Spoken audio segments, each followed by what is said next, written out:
കുറിച്ച് വിശ്വസിച്ചിട്ടുള്ള ഈ വിഭാഗമാണ് നമ്മളോട് പറയുന്നത് എന്ത്? നിങ്ങൾക്ക് അള്ളാഹിനെ സംബന്ധിച്ചുള്ള വിശ്വാസം ശരിയല്ല. നമ്മളോട് പറയാണ് മുജാഹിദിന്റെ അള്ളാഹു കൈയുള്ള അള്ളയാണ്, കണ്ണുള്ള അള്ള, മൂക്കുള്ള അള്ള, കാലുള്ള അള്ള, അതുപോലെ തന്നെ ഇറങ്ങുന്ന അള്ള, കയറുന്ന അള്ള. എന്നിട്ട് പരിഹസിക്ക എന്താ? അള്ളാഹുവിന്റെ റസൂല് നമുക്ക് അള്ളാഹുവിനെ സംബന്ധിച്ച് കുറെ പറഞ്ഞു തന്നിട്ടുണ്ട്. അള്ളാഹു അവന്റെ ഖുർആനിൽ പറഞ്ഞു തന്നിട്ടുണ്ട് പടച്ചതമ്പുരാന്റെ കുറെ പേരുകൾ, അള്ളാഹുവിന്റെ കുറെ വിശേഷണങ്ങളും പറഞ്ഞു തന്നിട്ടുണ്ട്. ആ വിശേഷണങ്ങളിൽ പടച്ചതമ്പുരാനെ സംബന്ധിച്ച് യദുല്ലാഹി അള്ളാഹുവിന്റെ കൈ എന്ന് പറഞ്ഞിട്ടുണ്ട്, വജ്ഹുല്ലാഹി അള്ളാഹുവിന്റെ മുഖം എന്ന് പറഞ്ഞിട്ടുണ്ട്. അതുപോലെ തന്നെ റിജില് എന്ന ഹദീസിൽ വന്നിട്ടുണ്ട്, കാല് എന്ന്, വിരലുകൾ എന്ന ഹദീസിൽ വന്നിട്ടുണ്ട്. അതുപോലെ തന്നെ അള്ളാഹു ഇറങ്ങും എന്ന ഹദീസിൽ വന്നിട്ടുണ്ട്.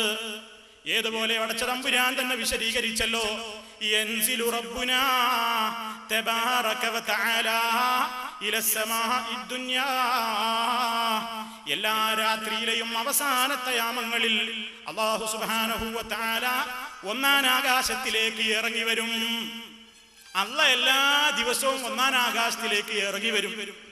എന്നിട്ട് സൃഷ്ടികളോട് ചോദിക്കും, ആരെങ്കിലും എന്നോട് പ്രാർത്ഥിക്കാനുണ്ടോ? ഞാൻ ഉത്തരം തരാം.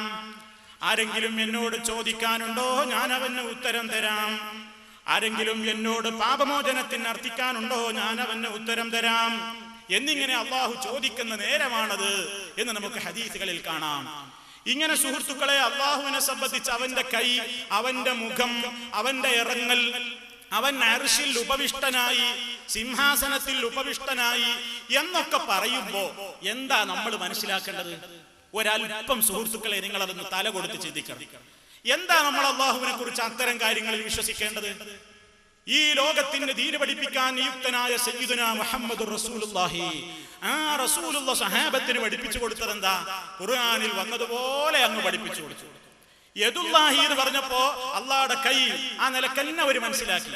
പക്ഷേ അല്ലാഹു സുബ്ഹാനഹു വ തആലയുടെ എന്ത് ഗുണങ്ങൾ പറയുമ്പോഴും സുഹൃത്തുക്കളെ നമ്മൾ മനസ്സിലാക്കണമെന്ന് ഞാൻ നേരത്തെ ഓതി വെച്ച ആയത്തുകൾ, ലൈസ കമിസ്ലിഹി ശൈഉൻ വഹുവസ് സമീഉൽ ബസീർ, ആയത്ത് നമ്പർ 1. 2, വലം യകുൽ ലഹു കുഫുവൻ അഹദ്, അവന് തുല്യനായ ഒരാളും തന്നെയില്ല. അപ്പൊ പടച്ചതമ്പുരാന്റെ കൈ, അവന്റെ മുഖം, അവന്റെ കാല്, അവൻ ഇറങ്ങുന്നു, അവൻ അർശിൽ ഉപവിഷ്ടനായിരിക്കുന്നു എന്നൊക്കെ പറഞ്ഞാൽ ലോകത്ത് ഏതെങ്കിലും ഒരു സൃഷ്ടിയെ പോലെയാണ് അവന്റെ കൈ എന്ന് വിശ്വസിക്കാൻ പാടില്ല. ഏതെങ്കിലും ഒരു സൃഷ്ടിയെ പോലെയാണ് അവന്റെ മുഖം എന്ന് പറയാൻ പാടില്ല. ഏതെങ്കിലും ഒരു സൃഷ്ടി മുകളിൽ നിന്ന് താഴോട്ട് ഇറങ്ങും പോലെയാണ് അള്ളാഹു ഇറങ്ങുക എന്ന് പറയാൻ പറ്റില്ല. ലോകത്തുള്ള ഏതെങ്കിലും ഒരു സൃഷ്ടിയുടെ ഏതെങ്കിലും ഒരു ഗുണത്തെ പോലെയാണ് അള്ളാഹു എന്ന് പറയാൻ പറ്റില്ല. അതാണ് ഞാൻ ആമുഖത്തിൽ ആവർത്തിച്ച് പറഞ്ഞത്, ലൈസ കമിസ്ലിഹി ശൈഉൻ. പിന്നെ എങ്ങനെയാ മുജാഹിദിന്റെ അള്ളാഹ്ക്ക് നമ്മളെ കൈ പോലത്തെ കൈയുണ്ട് എന്നാ മുസ്ലിയാക്കന്മാര് പ്രസംഗിക്കുന്നത്? നമ്മളെ വിരല് പോലത്തെ വിരലുള്ള അള്ള, വയറ് പോലത്തെ വയറുള്ള അള്ള, കാലുള്ള അള്ള, നടക്കുന്ന അള്ള, ഓടുന്ന അള്ള, എല്ലാ രാത്രിയിലും ഇങ്ങനെ ഇറങ്ങിയിട്ട് ഫയലൊപ്പിട്ടിട്ട് കസേരയിൽ ഇങ്ങനെ ഇരുന്ന് കൊടവയറൊക്കെ തടവിയിട്ട് ഫയലൊപ്പിട്ടിട്ട് മേലൊക്കെ കേറി പോണ അള്ള കളിയാക്കിയാണ്. അങ്ങനെ കളിയാക്കിയാന്ന് മാത്രല്ല, അപ്പൊ എന്നൊരു ചോദിക്കാണ്, ബുദ്ധിപൂർവകമായ ചോദ്യം അല്ല. മൂപ്പരെ ചോദ്യം നമ്മൾ അടുത്ത നാട്ടുകാരനുണ്ടല്ലോ, അടുത്ത നാട്ടുകാരൻ മുസ്ലിയാരുടെ ചോദ്യം എന്താണെന്നറിയോ? മൂപ്പര് ചോദിക്കാണ്, അല്ല മൗലവിമാരെ, ഈ അള്ള അങ്ങനെ ഇറങ്ങിയാല് ഏത് സമയത്താ കേറിപ്പോവുക? കാരണം ഇന്ത്യയിലുള്ള രാത്രിയല്ലല്ലോ അമേരിക്കയിലുള്ള രാത്രിയല്ലല്ലോ വേറൊരു സ്ഥലത്ത്, ലോകത്ത് എപ്പോഴും രാത്രിയാ. അപ്പൊ അള്ള അങ്ങനെ ഇറങ്ങാൻ വിചാരിച്ചാ പിന്നെ ഇറങ്ങാൻ തന്നെയല്ലോ ഒഴിവുണ്ടാവുള്ളൂ. ഇങ്ങനെ കറങ്ങേണ്ടി വരൂല അള്ള, മൂപ്പര കാട്ടല. അള്ള അങ്ങനെ കറങ്ങേണ്ടി വരൂലേ? എന്നിട്ട് അള്ള അങ്ങനെ ഇരിക്കുക, കസേര ഇങ്ങനെ എരിവിരി കൊള്ളുക, എന്നിട്ട് ഇങ്ങനെ ഒപ്പിടുക. പടച്ചോന്റെ മുഖം, അള്ളാഹുടെ മുഖത്തെ പറ്റി എന്താ പറയുന്നത്? വിശുദ്ധ ഖുർആനിലൊരു ആയത്തുണ്ട്, അള്ളാഹുവിന്റെ മുഖം ബാക്കിയാകും, എല്ലാം നശിക്കും. മൂപ്പര് പറയണത് ഐസ് ഈമ്പിയ കോല് പോലെ, ഐസ് ഇങ്ങനെ ഈമ്പി തീർന്ന പിന്നെ കോല് മാത്രം ബാക്കിയാവില്ലേ? ഇതാ മുജാഹിദിന്റെ അള്ളാഹ്. കളിയാക്കുന്നതിന് പരിധിയില്ലേ? എടോ പഠിച്ചു വെച്ചോ, എന്തിനറിയോ? അള്ളാഹു അവനെ കുറിച്ച് അവന്റെ ഖുർആനിലും മഹാനായ നബി സല്ലല്ലാഹു അലൈഹി വസല്ലം അവിടുത്തെ തിരുവചനങ്ങളിലൊക്കെ അള്ളാനെ എങ്ങനെ പരിചയപ്പെടുത്തിയോ അതുപോലെ വിശ്വസിക്കലാണ് സലഫികളുടെ അഖീദ. അങ്ങനെ തന്നെ വിശ്വസിക്കണം. അല്ല ഇറങ്ങും പറഞ്ഞോ, ഇറങ്ങും തന്നെ പറയണം. അല്ല ഉപവിഷ്ടനായി എന്ന് പറയണോ, അങ്ങനെ തന്നെ പറയണം. അള്ളാഹുടെ മുഖം കൊണ്ടോ, അങ്ങനെ തന്നെ പറയണം. അള്ളാഹിന്റെ കയ്യുന്നുണ്ടോ, അങ്ങനെ തന്നെ വിശ്വസിക്കണം. പക്ഷേ ലോകത്ത് ഏതെങ്കിലും ഒരു പടപ്പിന്റെ കൈ പോലെയോ മുഖം പോലെയോ ഇറക്കം പോലെയോ ആസനസ്ഥനാവൽ ഉപവിഷ്ടനാവൽ പോലെയോ അല്ല. അവൻ എല്ലാ നിലക്കും വ്യത്യസ്തനാണ്.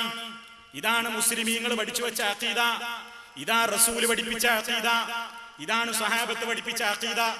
ഈ അഖീദയിലേക്ക് മടങ്ങിക്കോന്ന് പേരോടനടക്കമുള്ള മുസ്ലിയാക്കന്മാരോട് പറഞ്ഞാൽ എന്താ അവര് പറയാനറിയോ? പണ്ട് മുനാഫിക്കീങ്ങൾ ഉണ്ടായിരുന്നു ചില ആളുകൾ.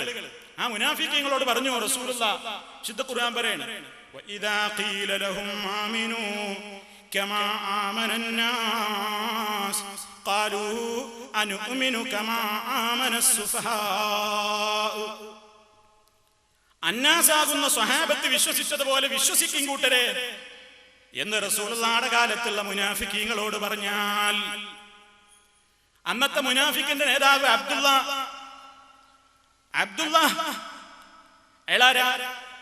അന്ന് അബൂജാഹിലിനെയും മുനാഫിക്ക് നേതാവ് അബ്ദുള്ളനെയൊന്നും മുസ്ലിയാരിന്ന് വിളിക്കലില്ല. കാരണം എന്താ? അബൂബക്കർ സിദ്ദീഖിനെയും ഉമർ ഖത്താബിനെയും മൗലവിന്നും പറയുന്ന കാലല്ല അത്. അപ്പൊ അന്ന് അബൂബക്കർ സിദ്ദീഖിനെയും ഉമർ ഖത്താബിനെയൊന്നും മൗലവിന്നും പറയില്ല. ഈ അബ്ദുള്ളനെയും അബൂജാഹിലിനെയൊന്നും മുസ്ലിയാരിന്നും പറയില്ല. ഏതോ ആകട്ടെ, ഇയാൾ പറയുന്ന ഭാഷയിലാണെങ്കിൽ അബ്ദുള്ള മുസ്ലിയാരോട് പറഞ്ഞു, നിങ്ങൾ സ്വഹാബത്ത് വിശ്വസിക്കും പോലെ വിശ്വസിക്കണം എന്ന് പറഞ്ഞാൽ ഖാലു അവര് പറയും, അനുഅ്മിനു ഞങ്ങൾ വിശ്വസിക്കാനോ കമാ ആമനസ്സുഫഹാ ഈ വിഡ്ഢികൾ വിശ്വസിക്കും പോലെ അല്ല ഇറങ്ങുന്നോ, കയ്യുന്നോ, മുഖന്നോ പടച്ചതമ്പുരാന് യോജിച്ച നിലക്ക് അങ്ങനെ വിശ്വസിക്കാനോ എന്ന് പറഞ്ഞവര് കളിയാക്കും. ഇതാ ഇയാളുടെ മുൻഗാമികളുടെ പരിപാടി അതായിരുന്നു, കളിയാക്കുക. എന്ത് പറഞ്ഞിട്ട്? ഇറങ്ങേ കയറുക എന്നൊക്കെ പറഞ്ഞിട്ട് ഒരു കളി. അപ്പൊ സുഹൃത്തുക്കളെ, ശരിക്കും പഠിച്ചു വെച്ചോ വിഷയം. അള്ളാഹുവിന്റെ ഈ വിശേഷണങ്ങളെ സംബന്ധിച്ച് നമ്മൾ പറയുന്നത് ഇത്രയേ ഉള്ളൂ. എന്ത്? അള്ളാഹുവിന് ഖുർആനിൽ പറഞ്ഞ ഈ വിശേഷണങ്ങളൊക്കെ ഉണ്ട്. പക്ഷേ സൃഷ്ടികളുടെ വിശേഷണം പോലെ എന്ന് പറയാൻ പാടില്ല. അവന് യോജിക്കുന്ന നിലക്ക് ഇതൊക്കെ ഉണ്ട് എന്ന് തന്നെ വിശ്വസിക്കേണ്ടത്. ഇതാണ് സലഫികളുടെ അഖീദ. ഇത് സലഫികൾ മാത്രമല്ല. നിങ്ങൾ നോക്കൂ, ഇത് ഇവരുടെ വിജ്ഞാനകോശമാണ്. ഇസ്ലാമിക വിജ്ഞാന കോശം എന്ന് പറയുന്നത് മുജാഹിദ് സെന്ററിൽ നിന്ന് പ്രസിദ്ധീകരിക്കുന്ന പത്രമല്ല. ഇത് ഹുസൈൻ രണ്ടത്താണി, അയാളാണ് ഇതിന്റെ ചീഫ് എഡിറ്റർ.